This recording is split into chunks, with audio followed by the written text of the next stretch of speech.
तेनालीराम और कंजूस सेठ।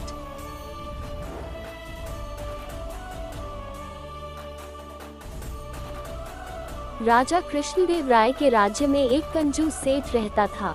उसके पास धन की कोई कमी न थी, पर एक पैसा भी जेब से निकालते समय उसकी नानी मर जाती थी।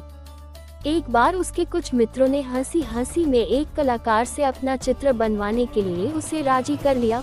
उसके सामने वह मान तो गया, पर जब चित्रकार उसका चित्र बनाकर लाया तो सेठ की हिम्मत न पड़ी कि चित्र के मूल्य के रूप में चित्रकार को 100 स्वर्ण मुद्राएं दे। यूं वह सेठ भी एक तरह का कलाकार ही था। चित्रकार को आया देखकर सेठ अंदर गया और कुछ ही क्षणों में अपना चेहरा बदलकर बाहर आया। उसने चित्रकार से कहा, तुम्हारा चित्र जरा भी ठीक नहीं बन पड़ा। तुम ही बताओ, क्या ये चेहरा मेरे चेहरे से जरा भी मिलता है? चित्रकार ने देखा, सचमुच चित्र सेठ के चेहरे से जरा भी नहीं मिलता था। तभी सेठ बोला, जब तुम ऐसा चित्र बना कर लाओगे जो ठीक मेरी शक्ल से मिलेगा, तभी मैं उसे खरीदूंगा।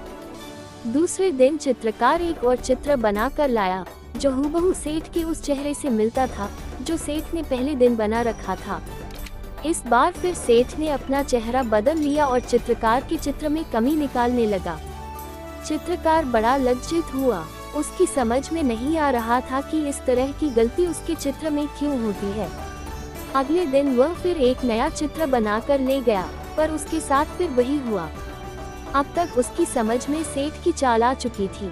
वह जानता था कि यह मक्खीचूस सेठ असल में पैसे नहीं देना चाहता, पर चित्रकार अपनी कई दिनों की मेहनत भी बेकार नहीं जाने देना चाहता था। बहुत सोच विचार कर चित्रकार तेनालीराम के पास पहुंचा और अपनी समस्या उनसे कह सुनाई। कुछ समय सोचने के बाद तेनालीराम ने कहा, कल तुम उसके पास एक शीशा लेकर जाओ और कहो कि आपकी बिल्कुल असली तस्वीर लेकर आया हूँ। अच्छी तरह मिलाकर देख लीजिए, कहीं कोई अंतर आपको नहीं मिलेगा। बस फिर अपना काम हुआ ही समझो। अगले दिन चित्रकार ने ऐसा ही किया। वह शीशा लेकर सेठ के यहाँ पहुँचा और उसके सामने रख दिया। लीजिए सेठ जी, आपका बिल्कुल सही चित्र, गलती की इसमें जरा भी गुंजाइश नहीं है। चित्रकार ने अपनी मुस्कुराहट पर काबू पाते हुए कहा, लेकिन ये तो शीशा है। सेठ ने झुंझलाते हुए कहा, आपकी असली सूरत शीशे के अलावा बना भी कौन सकता है? जल्दी से मेरे चित्रों का मूल्य 1000 स्वर्ण मुद्राएं निकालिए। चित्रकार बोला। सेठ समझ गया कि यह सब तेनालीराम की सूझबूझ का परिणाम है।